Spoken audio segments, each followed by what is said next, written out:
Assalamualaikum warahmatullahi wabarakatuh. Apa kabar anak-anak? Kali ini kita akan belajar perkembangbiakan vegetatif alami pada tumbuhan. Beberapa tumbuhan berkembang biak dengan cara vegetatif. Tahukah kamu yang dimaksud dengan perkembangbiakan secara vegetatif? Perkembangbiakan secara vegetatif adalah cara berkembang biak suatu makhluk hidup yang terjadi tanpa melalui perkawinan. Ada dua jenis perkembangbiakan vegetatif, yaitu secara alami dan secara buatan. Perkembangbiakan vegetatif alami terjadi secara alami tanpa bantuan manusia. Sedangkan perkembangbiakan vegetatif buatan adalah perkembangbiakan yang terjadi karena adanya bantuan manusia. Pada perkembangbiakan vegetatif, perkembangbiakan berasal dari bagian tubuh tumbuhan itu sendiri, misalnya daun, batang, dan akar. Berikut beberapa jenis perkembangbiakan vegetatif alami. Pertama, umbi batang. Umbi batang adalah batang yang tumbuh menggelembung di dalam tanah dan mengandung cadangan makanan. Umbi batang terbentuk dari batang atau struktur modifikasi batang. Umbi batang mampu memunculkan tunas maupun akar sehingga kerap dijadikan bahan perbanyakan vegetatif oleh manusia. Contoh tumbuhan yang berkembang biak dengan umbi batang yaitu kentang dan ubi jalar. Kedua, umbi lapis. Umbi lapis adalah pelepah daun yang bentuknya berlapis-lapis. Setiap siung umbi lapis dapat menjadi individu baru. Pada bagian atasnya akan tumbuh tunas dan kemudian pada bagian bawah akan tumbuh akar serabut. Contoh tumbuhan yang berkembang biak dengan umbi lapis yaitu bawang merah, bawang putih, dan bunga tulip. Ketiga, umbi akar. Umbi akar adalah akar yang membesar dan mengandung cadangan makanan. Contoh tumbuhan yang berkembang biak dengan umbi akar yaitu dahlia. Bagaimana dengan wortel, lobak, dan singkong? Umbi dari wortel, lobak, dan singkong hanyalah akar yang berubah menjadi cadangan makanan.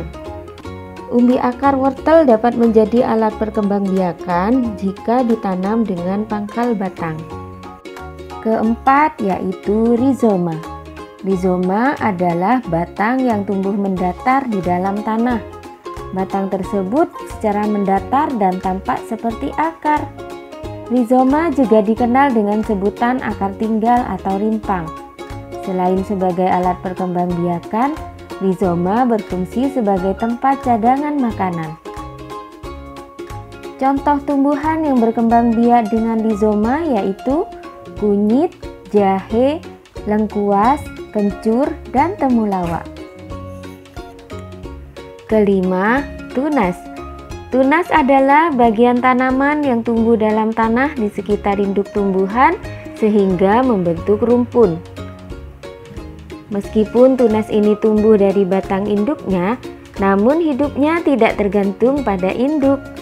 Contoh tumbuhan yang berkembang biak dengan tunas yaitu bambu, pohon pisang, dan tebu.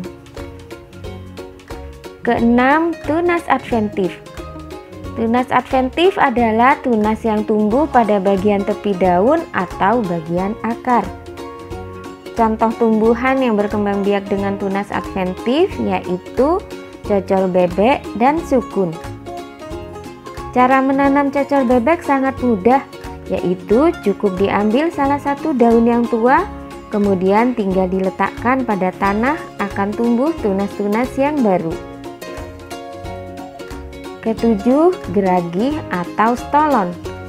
Geragih atau stolon adalah batang yang tumbuh dan menjalar atau merambat di permukaan tanah.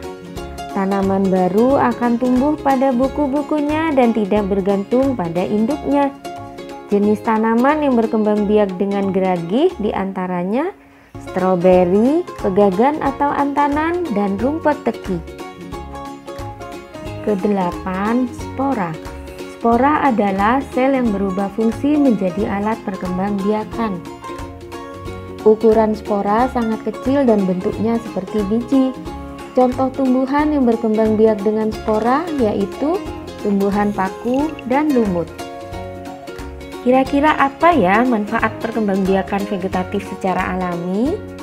Manfaatnya antara lain, tumbuhan lebih cepat menghasilkan buah. Tumbuhan baru yang dihasilkan memiliki kualitas yang sama dengan induknya. Lebih mudah dilakukan dan dapat dilakukan pada tumbuhan yang tidak menghasilkan buah atau biji.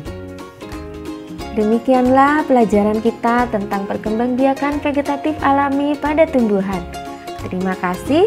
Wassalamualaikum warahmatullahi wabarakatuh.